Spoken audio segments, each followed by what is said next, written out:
Itu ilegal dan pengkhianatan. Wakil Presiden ke-10 dan 12 RI Yusuf Kala, JK, melaporkan politikus senior Partai Golkar Agung Laksono ke polisi. Laporan itu dilatar belakangi oleh tindakan Agung yang dianggap ilegal dalam upaya merebut kursi Ketua Umum Palang Merah Indonesia (PMI). Diketahui JK kembali terpilih menjadi Ketua Umum PMI dalam Musyawarah Nasional Munas PMI ke-22, namun proses pemilihan itu menuai kontroversi.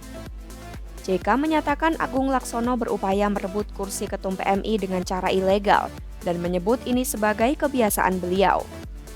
Langkah Agung dianggap sebagai bentuk pengkhianatan terhadap organisasi PMI yang dianggap berbahaya bagi kemanusiaan. Selain itu, JK menambahkan Agung sering menciptakan isu di internal Partai Golkar.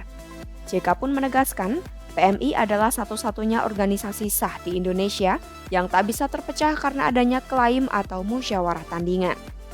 Hal ini dikatakan JK pada Senin 9 Desember 2024. Itu ilegal dan pengkhianatan.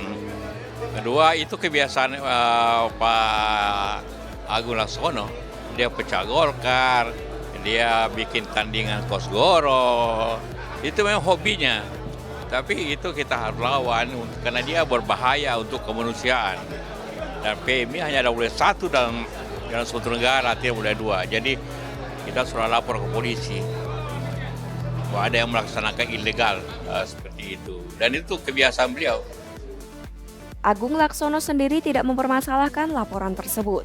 Menurutnya, setiap warga negara berhak membuat laporan.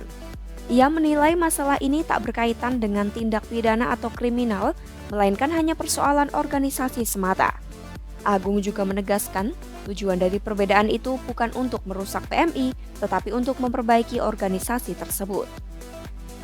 Sebelum laporan polisi dilakukan, ada ketegangan yang memunculkan munas tandingan dari kubu Agung Laksono. Kubu Agung mengeklaim telah mendapat 254 dukungan suara untuk menggelar Munas ke-22 PMI. Munas yang digelar kubu Agung menetapkan dirinya sebagai Ketua Umum PMI 2024 hingga 2029. Sementara itu, ada pula Munas PMI versi Yusuf Kala yang memenangkan dirinya secara aklamasi sebagai Ketum PMI.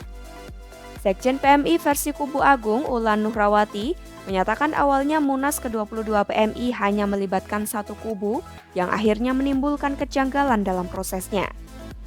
Salah satunya adalah pembatasan pembahasan pasal dalam ADART yang mengatur masa jabatan ketum yang dianggap penting untuk mengatur masa depan kepemimpinan PMI.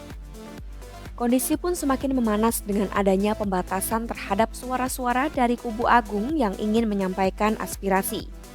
Dengan lebih dari 200 suara yang mendukung Agung, Munas tandingan pun digelar yang akhirnya menjadikan Agung sebagai ketum PMI. Sebagai respons atas perbedaan itu, Agung berencana melaporkan hasil Munas versi kubunya ke Kementerian Hukum.